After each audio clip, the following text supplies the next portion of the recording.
2025 hooaeg, et mis on olulisemad uuendused? Meie jaoks kõige suurem uuendus on kindlasti see, et meie crosskartide rallisprindil on sellest hooajast nimisponsor ja me oleme Phoenixbet crosskartide rallisprint ja on alanud siis koostöö Phoenixbet spordiennustusportaaliga. Teine võib-olla suurem uuendus kohe siin hooaja alguses on, et me alustame oma hooaega seekord Riias, Pikerneki ringrajal juba sellel laupäeval toimub esimene etapp ja see on ka kindlasti kõigile nii korraldajatele kui loodetavasti ka võistlejatele selline uus ja põnev koht ja võidusõidu kogemus. Millised on spordireeglites olulisemad muudatused? Võib-olla pealtvaataja seisukohast on kõige olulisem see, et crosskartide puhul sellel aastal kõik sõidud lähevad arvesse, et teadupärast meie formaadis on nii, et me sõidame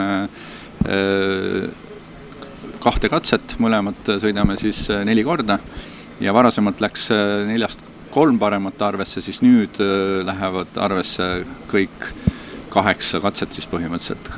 Ja selliselt on siis võib-olla fännidel ka lihtsam jälgida, et päeva lõikes, kuidas siis järjestus hakkab kujunema, et see on siis põhimõtteliselt sama nagu autorallis.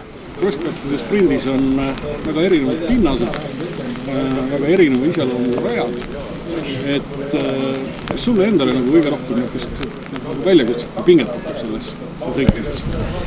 Jah, T2 poolest võib-olla kruusa peal on alati natukene funnim, et saab võib-olla rohkem külges sõita ja niisugust lõbu on rohkem, aga kuna sellel aastal on mul siis uus masin, et prantslaste uus toodang, siis liiga palju teadmisi ei ole, et kuidas ta käitub kruusa peal ja kuidas ta käitub asfaldi peal, aga siin talvel sain 1 korra jää peal sõita ja esmamulje oli niisugune täitsa positiivne, et eks siis elame-näeme, kuidas, kui võistlusolukorras kiiresti üritada sõita, et kuidas siis masin käitub. Kui rada tuleb sõita mälu järgi, kui keeruline sinu jaoks meelde jätta on ja milliseid lippe sa kasutad?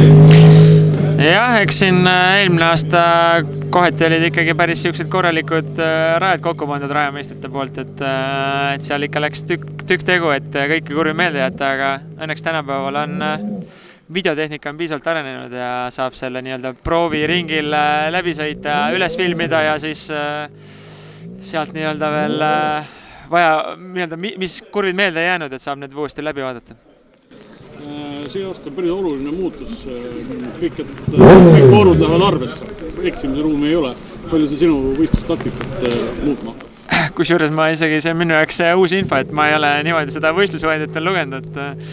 Jah, eks siin esimene aasta oli mul sellega võib-olla probleeme, et ma kogemust ei olnud piisavalt, et siis tuli neid eksimusi sisse, aga lõpuks see on ralli, et iga kilomeeter, mis sa kiiresti sõidad, läheb arvesse ja eks siis tuleb sellega vastavalt enda nii-öelda sõidustiil kohandada.